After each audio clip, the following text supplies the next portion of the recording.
1965 সালের 6 August Malaysia federation থেকে জোর করে বের করে দেওয়া হয় সিঙ্গাপুরকে। এর 3 দিন পর প্রেসিডেন্ট লি কুয়ান যখন সিঙ্গাপুরের স্বাধীনতা ঘোষণা করেন, তখন তিনি দেশের ভবিষ্যতের কথা ভেবে কেঁদে ফেলেন। কারণ মাত্র 728 বর্গ কিলোমিটারের ছোট্ট এক দ্বীপরাষ্ট্র সিঙ্গাপুর। দেশে ছিল না কোনো প্রাকৃতিক সম্পদ, ছিল না পর্যাপ্ত আবাসন সুবিধা। সেই সাথে দেশের অধিকাংশ জনগণ ছিল অশিক্ষিত আর বেকার, যারা সাগরে মাছ মেরে জীবিকা নির্বাহ করতেন। এমন একটি দেশ নিয়ে কতদূর যেতে পারবেন তা ভেবেই কুলকিনারা করতে পারছিলেন না লি কুয়ান। ব্রিটিশদের পরামর্শে মালয়েশিয়ায় যোগ দেওয়ার সিদ্ধান্ত নিয়েছিলেন লি কুয়ান। ব্রিটিশরা তাকে বুঝিয়েছিলেন মালয়েশিয়ায় যোগ দিলে সিঙ্গাপুরের উন্নতির ছোঁয়া লাগবে। এই কারণে পরামর্শ শুনে দেশে গণভোটের আয়োজন করেন লি কুয়ান। অবশেষে গণভোটে মালয়েশিয়ার সাথে যোগ দেওয়ার পক্ষে বিপুল সংখ্যক ভোট পড়ে। 1963 সালের 16 সেপ্টেম্বর মালয়েশিয়ার অংশ হয়ে যায় সিঙ্গাপুর। এর আগে ব্রিটিশ ও জাপানের অধীনেও ছিল দেশটি।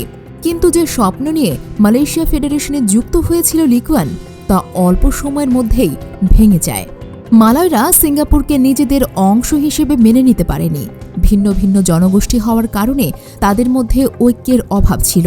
তার সাথে দারিদ্রতা আর ধর্মীয় দাঙ্গার কারণে সিঙ্গাপুরের অবস্থা তখন হযবরল।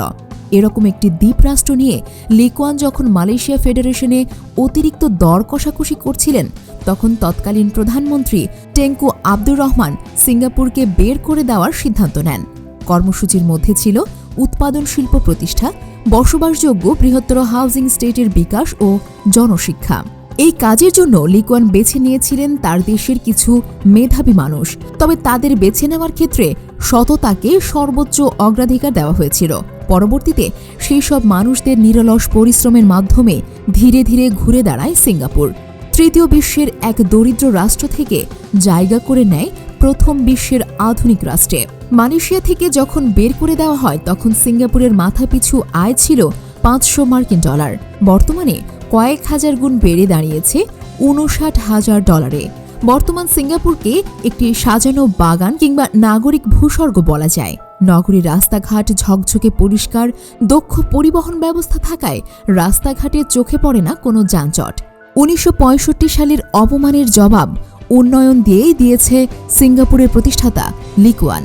56 বছরের চেষ্টায় অধিকাংশ অর্থনৈতিক ও সামাজিক সূচকে মালয়েশিয়াকে পেছনে ফেলেছে সিঙ্গাপুর। বলা হয়ে থাকে তাদের যে কয়েক গুণ বেশি সম্ভাবনা ছিল বাংলাদেশ। কিন্তু আজ জীবিকার তাগিদে সিঙ্গাপুরে ছুটতে হয় আমাদের বাংলাদেশের যুবকদের। তবে আশা করা যায় অদূর ভবিষ্যতে বাংলাদেশ তার সেই সম্ভাবনাকে বাস্তবে রূপ দেবে। ইতোমধ্যে অর্থনীতিতে এশিয়ার উদীয়মান বাঘ হিসেবে আখ্যায়িত করা হয়েছে বাংলাদেশকে।